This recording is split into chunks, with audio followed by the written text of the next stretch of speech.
It's not touchy-feely. It's not bullshit. It's like there's a real physiological effect with this idea of your emotional state, and it's okay for you to manipulate that in order to help you perform to your potential. That Triathlon Show, episode 97.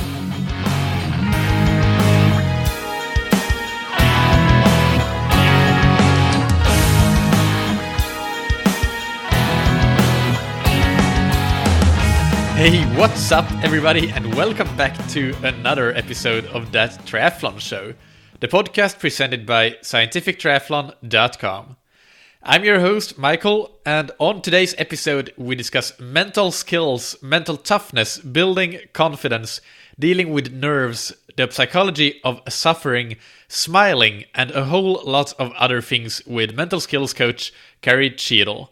Carrie has worked with athletes of all ages and at every level, from recreational age group athletes to elite professional athletes competing at the highest national and international levels. She's the author of the book On Top of Your Game, Mental Skills to Maximize Your Athletic Performance, and she has been working in the field of sports performance since 2002 and got her master's in sports psychology from the John F. Kennedy University. And I'm sure that most of you know and acknowledge how important the mental skills really is. And so we won't talk too much about that actually, but we'll try to make things very actionable and tell you how to do things, and not that you should do some sort of mental preparation, because I think that most of you already know that, but there's some of that in there as well if you're interested in the why behind it. But as always, you can listen to the show and then go to the show notes and start doing that. I think this is one of those episodes when that will be really beneficial for you to get sort of like a checklist of what you can do and start training on and incorporating into your mental preparation. But first, this episode is sponsored by Precision Hydration. Remember that until the end of February, all That Triathlon Show listeners can get one free box of Precision Hydration electrolyte product by going to precisionhydration.com, adding a box to your shopping cart, and using the discount code That Triathlon Show, all one word, to get your first box for free. And if you have already gotten one, then you get 15% off as usual. It's highly recommended, of course, to take their free online sweat test first, so that you get the right electrolyte strength for you. This episode is also sponsored by Triathlon Corner, a triathlon web shop on triathlon-corner.store. If you want some tips for what may be the most useful gear for you to get this season, take note from the rapid-fire questions that I ask at the end of almost all interviews about the favorite piece of gear or equipment, and many guests say bike power meters. And on the Triathlon Corner you can get a Garmin or a Stages power meter, so I would highly recommend that if you don't have a power meter yet. They are very useful tools for training. If you're not quite sure which one may be best for you, you can probably drop them an email. Drop Jan from Triathlon Corner an email and he'll help you out. But without any further ado, let's move on to the interview with Carrie Cheadle. So today on That Triathlon Show, I am welcoming Carrie Cheadle to the podcast. Carrie, how are you? I'm good. How are you?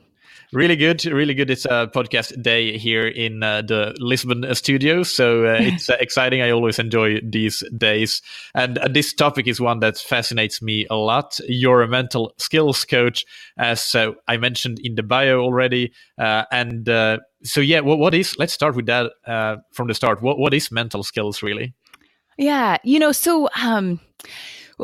the way that I utilize mental skills and the way that we use it in sports psychology, it's really all of the skills that it takes to be successful and perform to your potential that are happening in between the 6 inches between your ears, right? So you have your physical piece that you need to train in order to get to the start line to be prepared to race, and I get to work on all of the mental factors that come into play. So for me, mental skills are things like focus and motivation and confidence, emotion control. So they're things that sometimes I think people assume you just have or don't, or you come to the table with already as an athlete, but really they're all skills. We don't always think about confidence as a skill or focus as a skill or motivation as a skill, but those are all skills that can be strengthened and refined and worked on in order to help an athlete be able to perform more consistently. So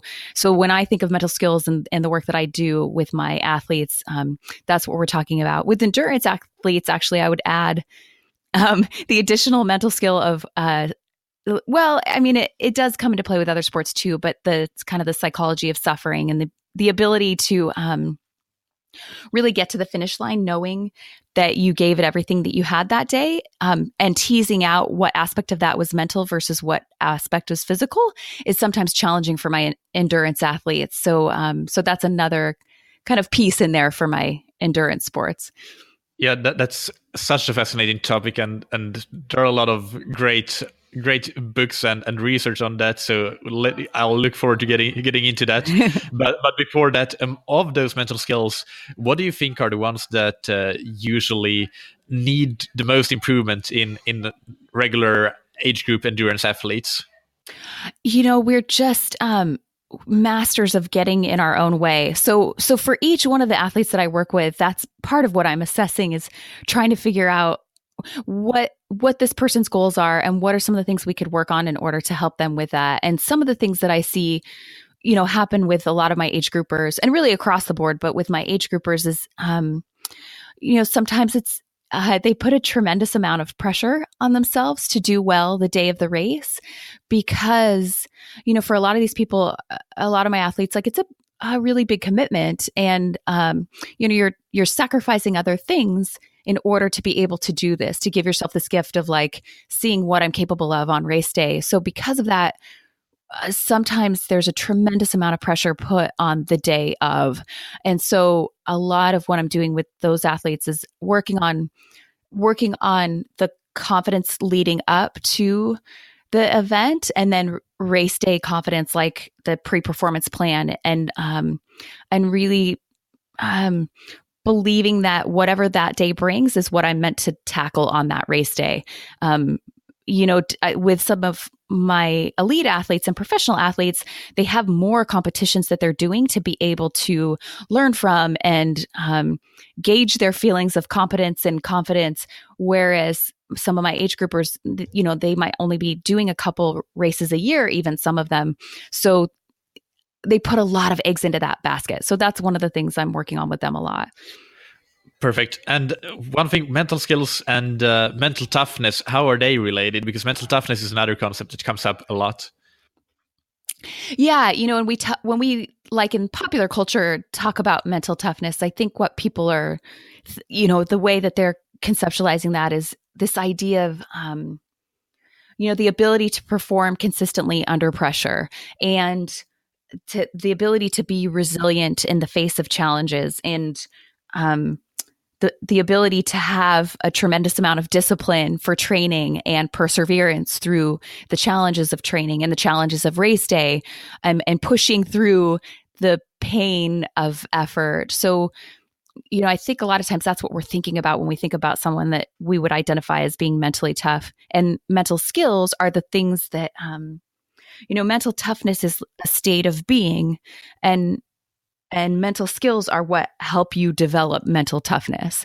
So it's, really mental toughness, it's not just one thing. It's many of these different things, many of these mental skills that come into play that help create an athlete's ability to be mentally tough, because they have a big toolbox to be able to pull from in the moment when they need to be mentally tough. Yeah, that makes a lot of sense, actually. That's a really good explanation on the difference.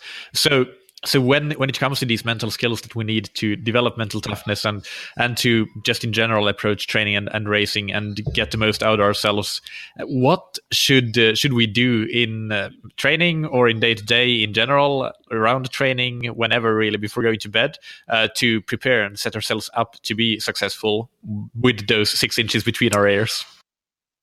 It depends on what a lot of times it could be so individual. Like it really depends on what it is that you're struggling with in that moment. So say, for example, if you're really struggling with feeling some burnout, right? So at any given point, there's going to be a time where you have to go out for a training, maybe you're getting ready for bed and you have to go out for an early training run or early training ride the next morning. And you're like, I just don't want to go. Like you're just dreading it a little bit. So sometimes, if you're, if the issue is around motivation, one of the things I might have them do the night before is actually visualize themselves out during their training run to just start to plant the seeds of like, this is happening. You're kind of prepping, the brain's prepping the body for what it's going to be doing the next day, and seeing yourself out there. And even I'll go as far as like, see the, imagine that your alarm's going off and you wake up feeling energized and excited to go, and see yourself getting dressed and putting everything on, going through and actually seeing it in your mind. And you're more likely to kind of like follow the path that's already been planted in your mind. So, if motivation is something you're struggling with, that might be, or even think about something that you're looking forward to in your training the next day. If you're struggling with maybe feeling challenged with shifting, like sometimes people will sort of tune out during races or during training. And so maybe one of the things we're working on is shifting focus. And so I think one of the things to think about as an athlete is if this is something that you want to start thinking about your mental game and like, how do I up my mental game is,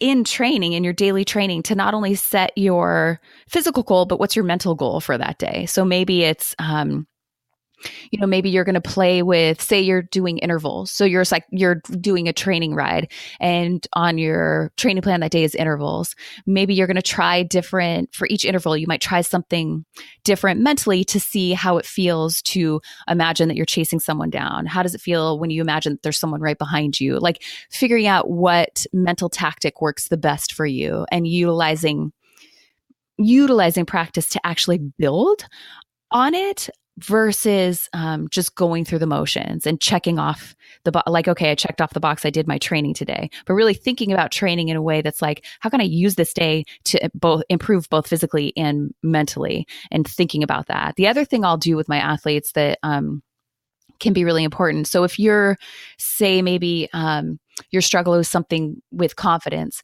we might take a training day and create simulated training, or we might create like your own skills clinic, depending on what it is that person's struggling with. So, to give you an example, like I had a age grouper triathlete that I was working with. She was doing her second Ironman, and she just didn't feel confident in her ability to change a flat on the side of the road. So she knew how to do it. She could do it in her driveway. Like she was capable. She had the skills. It just made her nervous to do it on the side of the road. So for her next training ride, we made that a part of the goal was for her to, in the middle of it, have to pull over and change her tire. Didn't matter if it was flat or not. Like that, this was just she was going to, you get more confident at the things that you get good at what you practice. So she just didn't have a lot of practice doing it. So to create, simulated training, to create opportunities to practice that. I've done that with my swimming too. People who are nervous about the open water swim. That's something that, I've worked with a lot of triathletes on. And so, sometimes they're nervous about people swimming near them or swimming on top of them. So we might create some simulated training around that and working on the skills of confidence and focus while having people that they really trust swim near them. And then maybe the next time we have them swim over them. And so they get used to that, so that the first time you're experiencing it isn't in the middle of competition and you panic. And you don't panic because you have the skills to do it and because you've practiced it.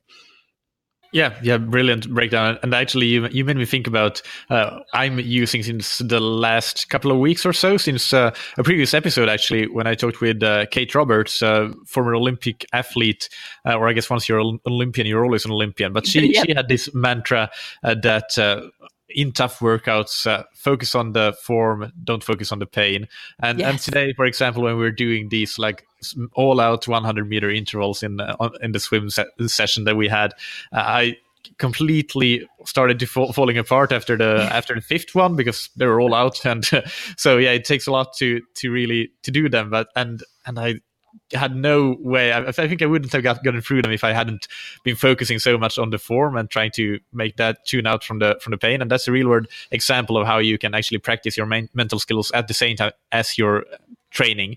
So it's not just words here that Carrie is throwing at you, people. That's right. This is actually things that you should go and do and, yes, and can absolutely. be done and helps you, because it helped me. I got through the set, and so I was very happy with that.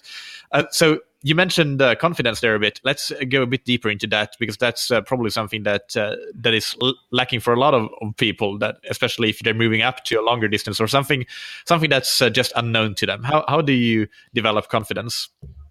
Yeah, that's a great question. And that, I mean, you really hit on one of the keys there, is just as humans, where we have a hard time, we have a lot of fear around the unknown, and a lot of like, one of the things that'll happen, like if you're going to another distance, you're doing something that maybe you've never done before.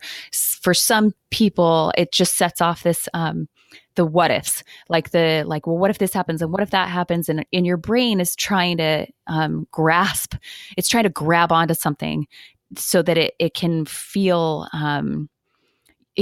safe, basically, and can know something. So it's almost like if you imagine swinging on a trapeze and you're holding onto one bar and you're like, well, I know what this is and I can hold onto this bar and I'm good here, but I'm not so sure about flying. Then you're flying through the air into the unknown, and you don't know what's going to happen, and your brain tries so hard to grab onto the next thing and grasp something so that it knows something. So that's what people struggle with this idea of confidence and the unknown. So part of it, there's a couple different aspects in particular that are really important in thinking with endurance sports and endurance athletes. And one is, or just for any athlete really, one is knowing that preparation equals confidence. So the more prepared you feel, the more confident you're going to feel going in. So when you go into a race and I dotted all my I's, I crossed all my T's, I've done everything that I could to set myself up to be successful going in, you're going to feel more confident. So that being said, I think one of the things that some of my endurance athletes struggle with sometimes is feeling like, especially my age groupers, like feeling like if I didn't do my training plan exactly the way that my coach set it out for me, I'm probably going to fail. Like that. And really what my elite and professional athletes realize is, you're never going to get 100% of it. That's what you're shooting for, but you also have to listen to your body and what's happening, and life happens. And so sometimes you have to make adjustments. So to think of it more of a percentage, so not to say that you're going to be skipping out on workouts, but if you get sick, if you have to take time off because you rolled your ankle and have a little injury that you're dealing with, like it's not all is lost. So, but going in, if I did everything I could to be as ready as I can be right now in this moment, you're going to feel more confident. And I think the other thing that I work on with all of my endurance athletes is because they put so much pressure on race day, a lot of times you think about, it's almost like you think of you think your competition starts when the gun goes off, but really mentally it starts way before that. So, but people don't always prep for that lead up time. And that's when a lot of people are experiencing a lot of performance anxiety and burning a lot of matches, energetically and physically burning matches and burning energy before your race even starts. So I work with them a lot on that, the lead up, and really thinking about their pre-performance plan and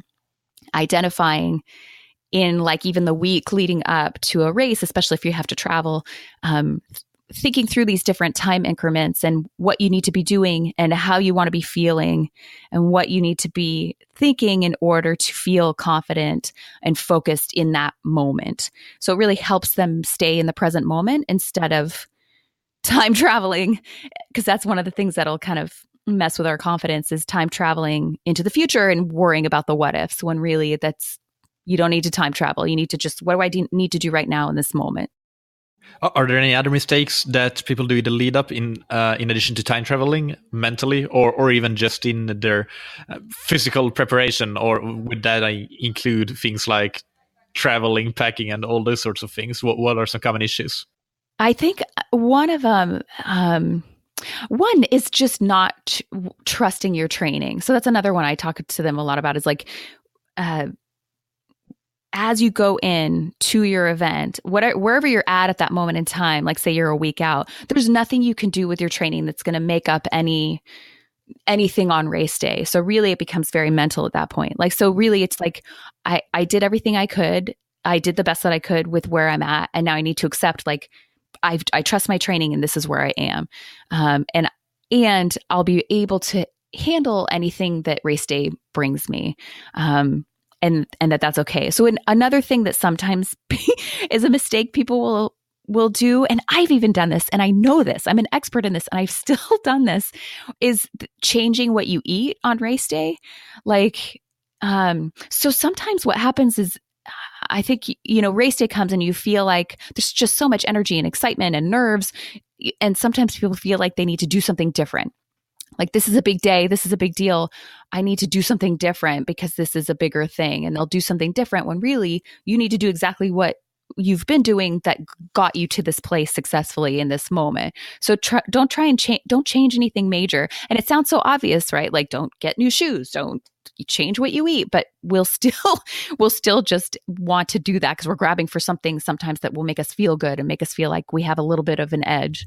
Yeah, and you mentioned nerves there, and I guess it kind of overlaps quite a bit with this topic already. But is there anything we can add to how to deal with race day nerves or pre-race nerves in general, if you have them? Yeah, really that, and it's in my book.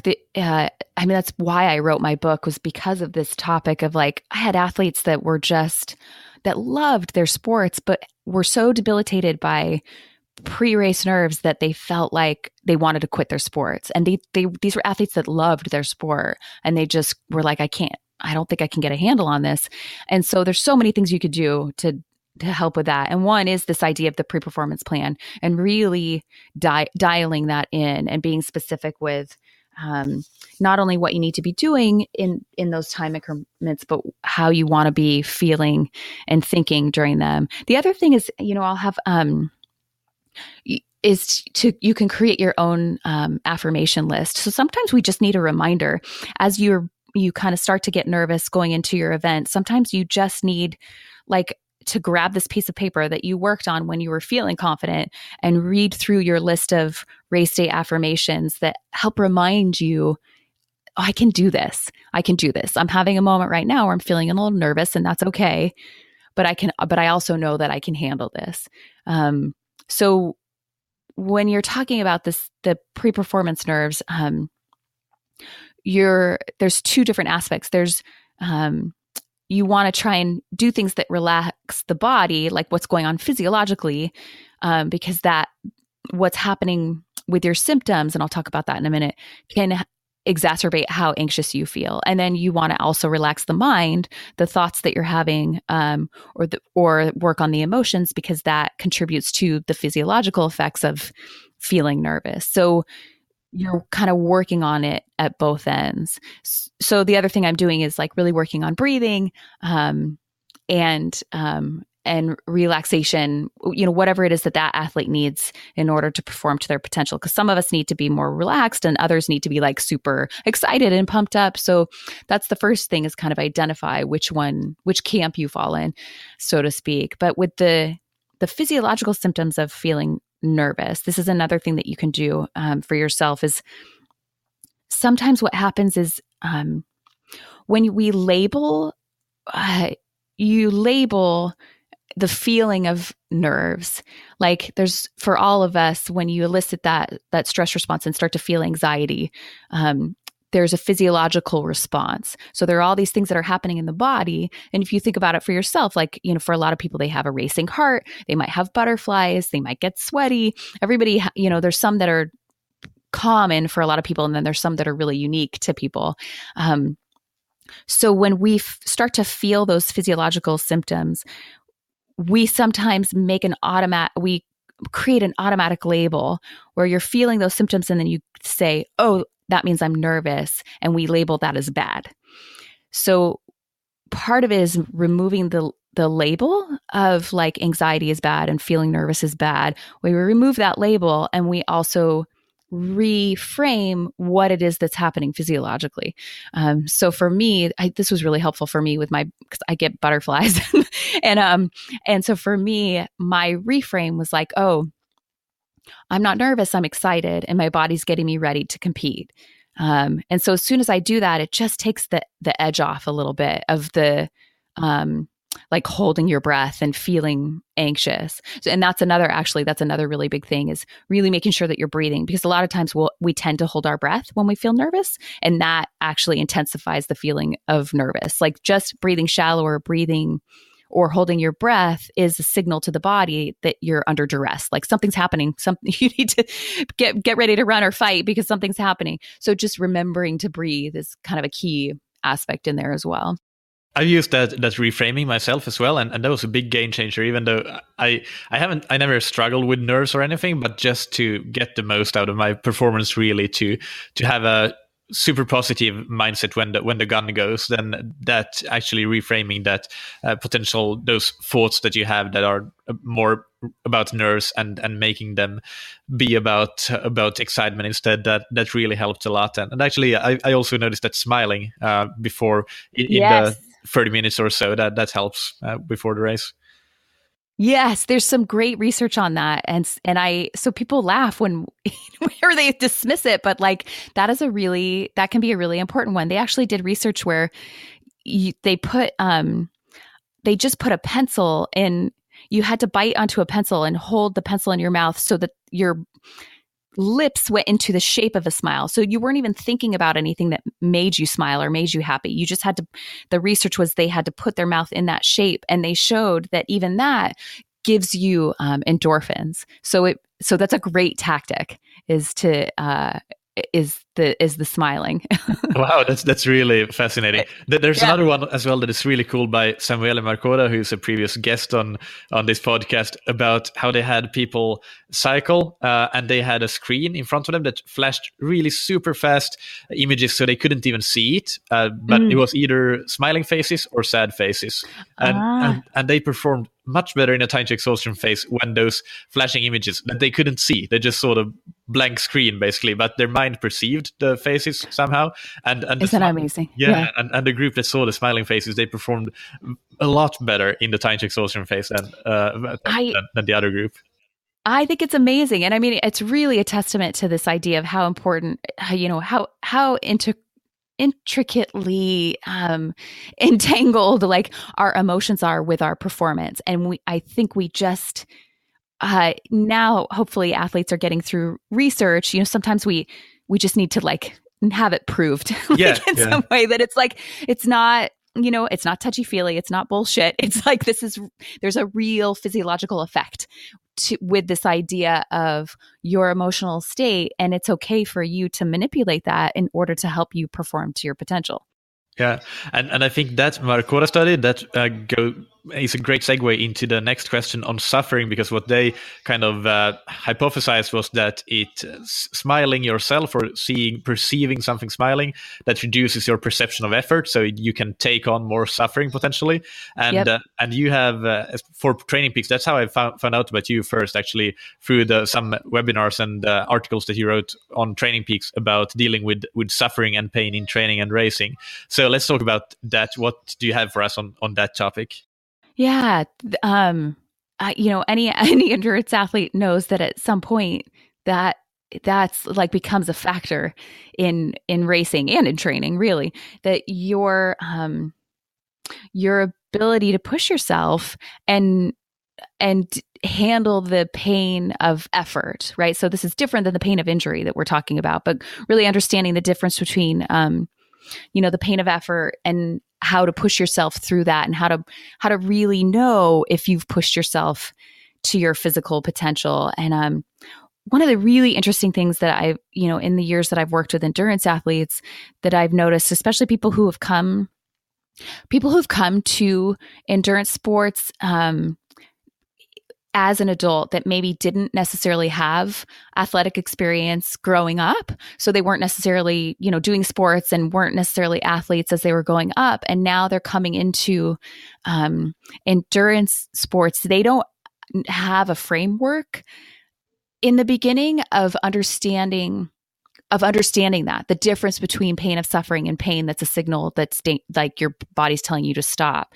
So there's like a learning curve there a little bit in the beginning of understanding that there's pain that you can handle, right? And a lot of times this is what we are thinking about with mental toughness too. Like there's pain that's not dangerous. There's pain that you experience that's not life-threatening or not physically harmful in terms of like needing to push through a sprint or an interval or something like that.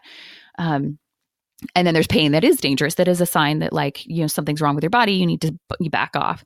So there's an interesting learning curve there for some people. And so one of the ways to just start to play with this idea of, the psychology of suffering and like, can I go into the pain cave a little bit deeper, is during some of your training to just play with like pushing yourself a little bit more than you normally would.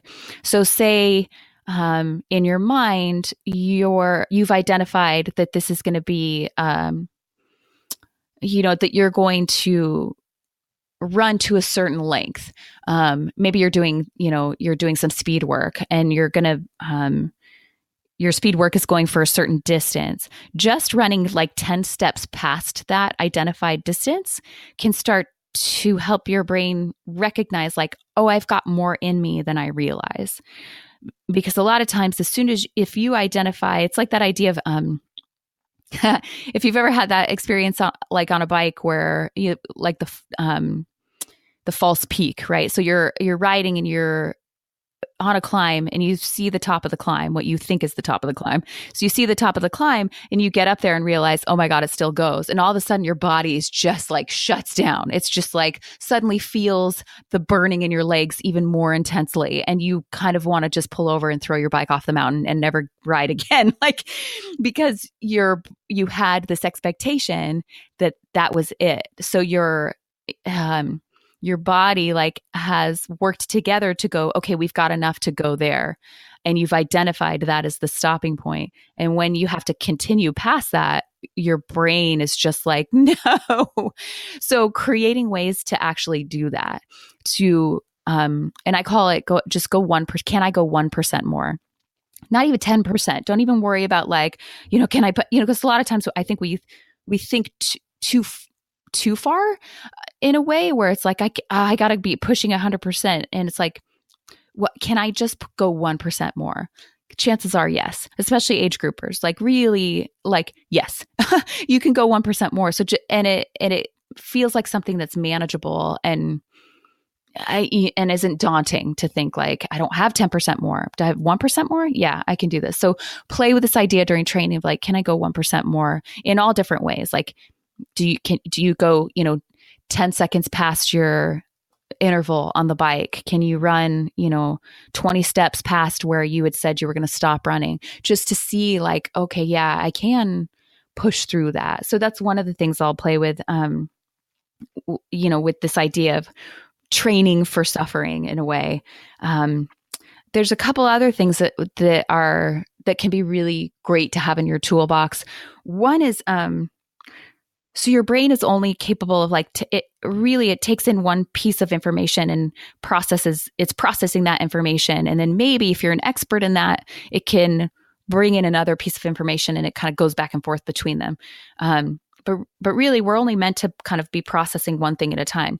So if you give your brain, you're kind of like shoving something into your brain to process so that you don't necessarily process the pain that you're feeling. So an example of that is, people who count their steps. So there's people when you're running, they'll just count, count to 8 and repeat that. So it's called rhythmic cognitive behavior. So having some phrase or something that you consistently just repeat to yourself forces your brain to focus on that so that you're not focused on, oh my God, my legs hurt and I want to stop.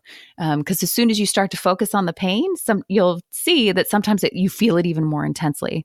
So giving your, counting steps or having a mantra that you say to yourself over and over. Like I had cyclists that they would say smooth with each pedal stroke, just smooth, smooth, smooth. So something that you repeat to yourself in that way can help you push through an effort where you're feeling like you really want to stop. Another one that's important is also establishing an end. So I think sometimes when you're really pushing to your kind of all out effort, our brain sometimes thinks like, I can't possibly do this forever. So, and you're like, no, you can't actually. So actually like telling yourself, there is an established end. Like, this is not forever. I can do this for 10 more seconds. I can do this for I can do one of the ones that seems to be popular with my athletes is like, I can do anything for 30 seconds. I can do anything for 30 seconds. So something that like there is an end to it. It might not be right now when I would like it to be, but this climb will level out at some point. There will be a descent at some point. Like, I can keep pushing. There is going to be an end at some point. So the idea there is that you just keep saying to yourself that it's going to be just 30 more seconds and then you'll get a rest, even though it might go on for several minutes, but you just keep starting over. Yeah, okay. 30 seconds. Yeah. Another one that can be helpful is just focusing on going to the next marker. So like, say you're, whether you're running or cycling, like I'm just going to go to the next tree. And then after that, I'm going to decide where I'm going to go next. So sometimes, because it keeps you in the moment, it keeps you just focused on, yes, I can make it to the next tree. Okay, how am I feeling now? Yes, I can make it to the next tree. Even if it's like 2 steps away, like just keep identifying that, because it keeps your brain from thinking of the outcome, which is like, how could I possibly run 10 more miles? You don't have to worry about that right now. Right now, you just worry about, can I make it to the next tree? Okay, yes, I can make it to the next tree. Because sometimes it's just getting through that moment of like, and then your body kind of settles in again. And I will say, I think it's really important to say too, it's not always mental, this idea of psychology of suffering. So, it really is important to kind of rule out the physical piece as well. Like, are you hydrated? Do you need to work on your nutrition? When's the last time you ate something? So sometimes the emotions that we feel of like, you're feeling cranky, you're feeling annoyed, that's actually your brain trying to tell you to eat. So even though there is absolutely a psychological component, like don't dismiss, are you hydrated? Because if you're not hydrated, you're going to be feeling more pain than if you were. Yeah, very, very good points.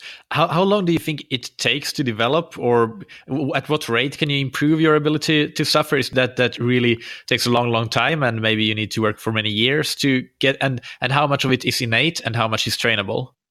That's a great question. I don't know that you could say, I think it's really individual. I don't know that there's any research on it, which that would be really fascinating actually. But I don't know either. Yeah, I don't think that there is, but just, anecdotally with the people that I've worked with, there are definitely people that,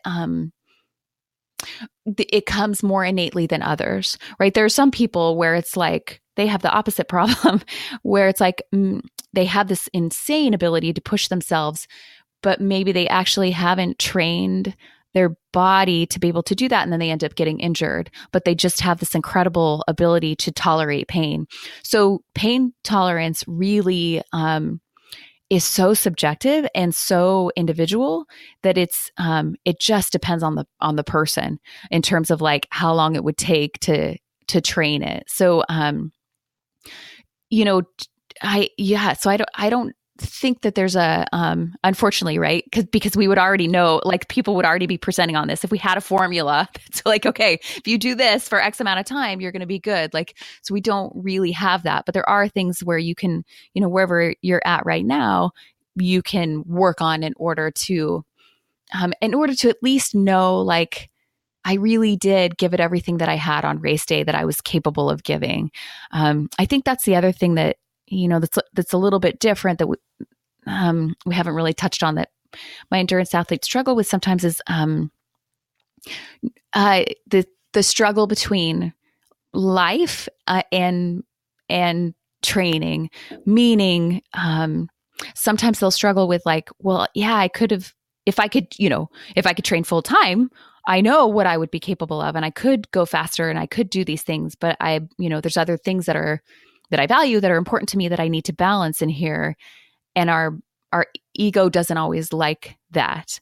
So, it creates this cognitive dissonance between like life goals and training goals. And so so that's a part of this as well. It's not just knowing like, I really did everything that I could in order to set myself up to be successful on race day. And I got to the end, knowing that I gave everything I had on that day, and really, being okay with that, and not getting to the end of the race and feeling like, well, yeah, that was great, but I probably could have gone even faster if I, only had a part-time job, or, was sponsored, or whatever it is. But, so that's another layer I see sometimes happen. Yeah. So let's go into the last question before the rapid fire questions, and that is how to deal with injury. Do you have a couple of quick tips for how to deal with that mentally and not get down? And this is as much for myself as anybody else. Thank you to all the listeners who have been sending in messages about hoping my knee gets better. But yeah, it's a bit of an issue right now. Okay. Well, this is a huge topic, and we should do another episode that's just dedicated to injury, because actually we could. Yeah, we can set it up right after this one. Okay, good. Because it's something I'm really passionate about, and actually going to be doing more work with. It's kind of doing different exciting projects with. So, there is a high likelihood that if you push yourself to your potential, and you push your body to your potential to see what you're able to do, at some point you're probably going to hit a limit. And so many athletes struggle with injury. And one of the most important things to think about if you are injured is that you're still an athlete. So I think one of the biggest challenges is that you feel like you lose that athletic identity, or you feel like, well, who am I if I'm not a triathlete, or who am I if I can't go out and train? And can be a really big blow to that part of you and that part of your athletic identity. So one of the ways to think about it is that if you're struggling with that idea of like, I don't feel like I'm an athlete anymore if I can't train, is no, you're still an athlete, but right now your performance is recovery. So all of the energy that you put into training now needs to be focused on what do you need to do in order to take care of your body, in order to recover, because that's a part of being an athlete. So instead of seeing it as the separate thing of like, I'm an athlete and now I'm not, it's like, oh, I'm an athlete and I'm still on my athletic journey and I'm still on that path. I need to step back and look at the bigger picture and realize, oh, but right now on that path, I'm injured. So what do I need to do as an athlete in order to navigate this injury? So that's a kind of a big piece there. Another thing that a lot of people struggle with when you're injured is it's so hard not to focus on all the things you can't do. And just, especially depending on when you get injured and if it means you're going to miss a race, it's just, can be a really big emotional blow and a really big emotional roller coaster when you're dealing with an injury. And it's hard not to, it's really hard not to focus on all the things you can't do, or like some of the big some of the biggest fears I hear with my injured athletes are fear of re-injury. Everyone else is getting fit while I'm falling behind. Am I going to come back and be the same athlete that I was before? So there's a lot of it's so emotional. So really thinking about what can I do right now, and versus just thinking about all the things you can't do, and making sure that you build up your support system that,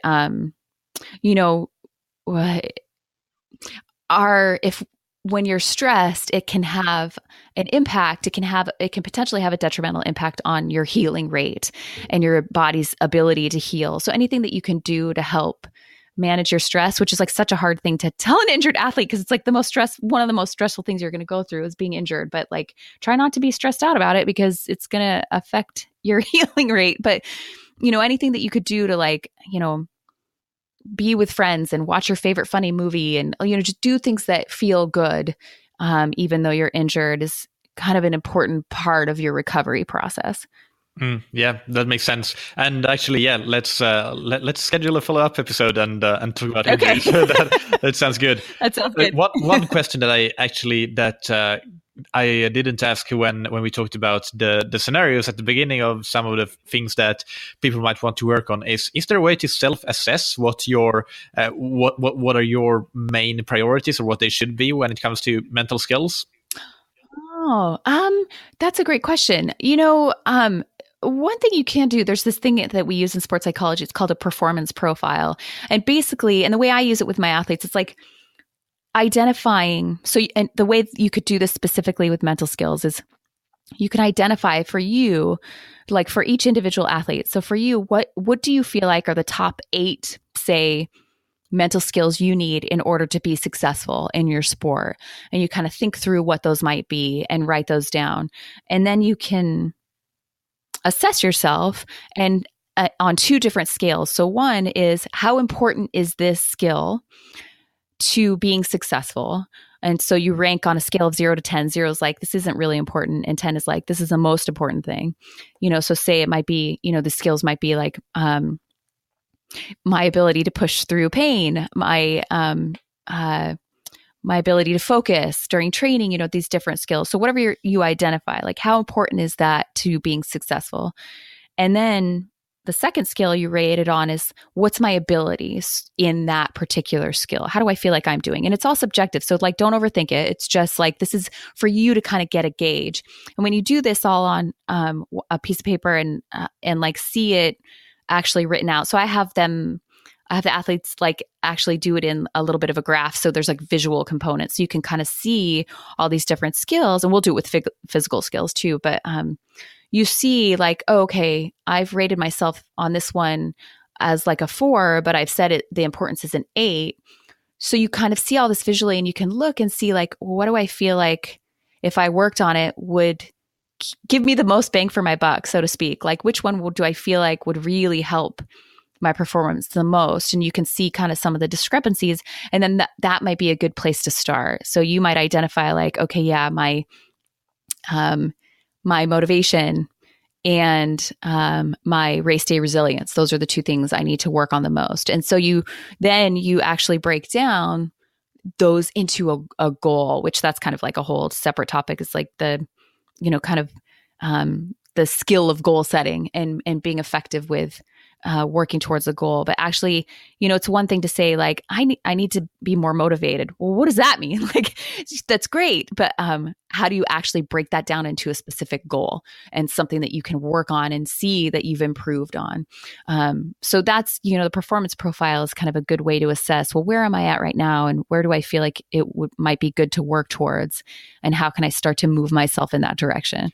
Perfect. Yeah, that sounds really good. And there are so many different skills that we could talk for hours and hours on each one separately. But but I guess that people can start by just Googling your articles, for example, and then if they're interested, they can talk to you or another a local mental skills coach if that's their preference. But I think that probably this is an area where it's definitely you can get some ways yourself, but also you can probably get a lot out of investing a little bit into getting some professional guidance on it. So yeah. Let's talk or move into the rapid fire questions. And the first one that I have is, what's your favorite book, blog, or resource? Well, mine. That's only slightly cheating, but you can mention it, and then you can mention another one. Yeah. So my book, On Top of Your Game, and it's funny. I kind of say it in jest, but really, because they're very specific worksheets and skills you can work on. Like, I like it because of that. So it gives people something very tangible to work on. But the other ones, I would say that maybe people wouldn't necessarily pick up and think about in terms of sports psychology. There's 3. There's the Talent Code. I highly recommend if you haven't read it. And these are all a little bit older, so maybe that you missed them on your radar. So the Talent Code, The Gifts of Imperfection, and Mindset. Those are all like, they hit on this can you mention the authors of those books? Let's see. Oh, I'd have to go look them up. I can look. Okay. I can look them up. Yeah. We'll put them in the notes. Yeah. Yeah. Yeah. But the Talent Code, Gifts of Imperfection, and Mindset. Perfect. What's a personal habit that's helped you achieve success? Coffee, my morning coffee is probably. Oh, I like it. You're not the person who said that either. I'm not. Of course, I'm not. I know. That and being very organized with. I identify each week exactly what I need to do that week. So that's my other habit. I think that helps. Finally, who's somebody in endurance sports or in mental skills, your field of expertise, that you look up to and admire? As for endurance sports, someone that, she's retired now, but I really looked up to Chrissy Wellington. She was always someone that I thought I really identified with her outlook in terms of being an athlete. And then, but really, I would say, I think about some of my clients and, man, just watching them accomplish something that they never, especially my endurance one, like accomplish something that they never thought that they could have done is just like, oh my God, it's just so incredible and such an amazing thing and humbling thing to be a part of. So really, like, if I'm really honest, they're the ones I look up to the most. Yeah, I mean, that's why it's such a great job to be a coach, whether it's a triathlon coach or a mental skills coach, but those experiences are absolutely amazing. Yeah. Okay, so you can be found on your website, that is carriecheadle.com, and we will link to everything in the show notes. And on Twitter, you're Feed the Athlete, I think. Is that yes, right? Yeah. Yep. And also on Instagram, and we'll have those in the show notes as well. And you have a Facebook group, by the way, related to the injury topic. So do you want to quickly mention that? I do, yeah. So I started a support group on Facebook called the Injured Athletes Club. Oh my gosh, and it's been so great to be a part of. So it's a place where like all different injured athletes from all different sports come together and share their wins, like where their progress is, get support. We do a live Q&A every month where people can come in and ask questions about like what they're struggling with and get ideas from me on the different mental aspects of recovering from injury. And it's been a really fun thing to be a part of. And man, the athletes are really getting a lot out of it too. So if you're injured or dealing with an injury or know someone that is, definitely come check it out. Perfect. Brilliant. And we'll link to that as well, of course, in the show notes. Thank you, Carrie. This has been great fun. And we look forward already to the next episode on dealing with injuries. Let's make it happen. Sounds good. Okay. Thanks. Bye. Bye. There you go. I'm of the very strong opinion that the mental side of things in endurance sports cannot be overemphasized. It's super, super important. It's basically, it can separate two athletes of equal physical ability by many, many minutes in a race, if not tens of minutes if it's an Ironman. And it can also separate one athlete's good days from the bad days if you have a good mental day versus a bad mental day, but then doing the preparation and the training mentally as well as physically, that's what will allow you to have more good days than bad days. And I really could list a whole number of important take-home messages, but I think they would kind of miss the point and confuse the message. So I'll just say one thing, and that is, as I said and teased a little bit at the start of this episode, apply this information. Don't just listen to it and think, hey, this was a nice episode, but actually go and start doing this. Whether it's 5 minutes that you spend every day on some of these mental aspects. And it can even be, it doesn't have to be separate from training. A lot of what we talked about is actually things that you do in training. So whatever part of this feels the most relevant to you and the most useful for you, go and get started with that. It's all fine, as I said, listening to a podcast, but if you're not using this, then what's the point? How does it make you faster? It doesn't. So that's why I really, for this episode, want to stress the fact that you need to actually get started doing these things. Get started with just one thing, just like you would. Swimming technique is a good analogy, I think. Just choose 1 or 2 points of focus and work on them to start with, and then you move on as you have mastered them. But if you do go ahead and do that, I'd be very curious to hear what a particular part of the mental preparation that you pick and how it goes. So make sure to comment on the show notes on thattriathlonshow.com. Just click through to this episode and comment on the bottom of the show notes page on what you are picking as your aspect. And I can tell you personally that I already used this. The day after I interviewed Carrie, we had a surprise 1,000 meter swimming time trial, and I tried to use the smiling thing that I talked about myself in the interview, with just first trying to relax before the time trial and not getting nervous or anything. It's just an assessment. It's nothing to get nervous about anyway, and I don't tend to get nervous. But I think that just smiling helped me stay even more relaxed than usual before the time trial, which was nice. It definitely felt good. And I also tried smiling while swimming, which was a bit difficult, I have to admit. It would have been easier in a run or bike time trial, I feel. I've never tried this in swimming before, but I think I kind of did a decent job with it, and it did feel like it took longer than usual before fatigue really set in, and I could probably go slightly reduce the perception of effort and go a little bit faster than I otherwise would. That's what it felt like. It felt good.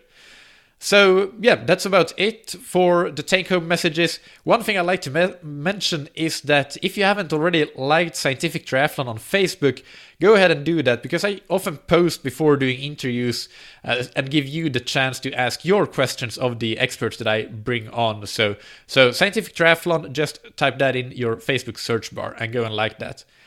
Next episode will be released on Thursday, and there I interview Mike Ritchie, one of the most successful age group coaches in the US.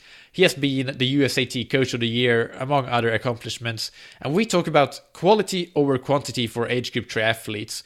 He has many very interesting thoughts and ideas on topics like periodization and things like the off-season or lack of one, and base phase training in particular. So make sure you tune in to that. That's a good one.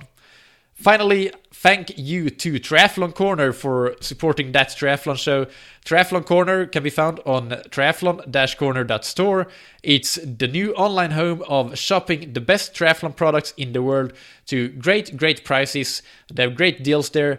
And I was actually there when Jan, who owns Triathlon Corner, opened the brick and mortar store in Helsinki. So I'm super excited to be involved as well here with helping out with launching the new web shop. Definitely can't give enough praise to the shop. It's a really nice one, both the web shop and the brick and mortar one. Of course, the web shop that you hear, you don't need to be in Helsinki. It's a global one. So go and check it out on triathlon-corner.store. And thank you also to Precision Hydration.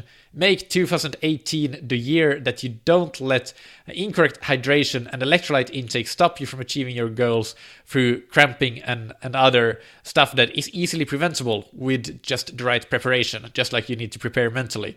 So take them up on their offer to all of our listeners to get a free box of Precision Hydration product by using the code ThatTriathlonShow, all one word, at checkout on precisionhydration.com. Thank you, as always, for listening. Keep training smart and keep loving triathlon.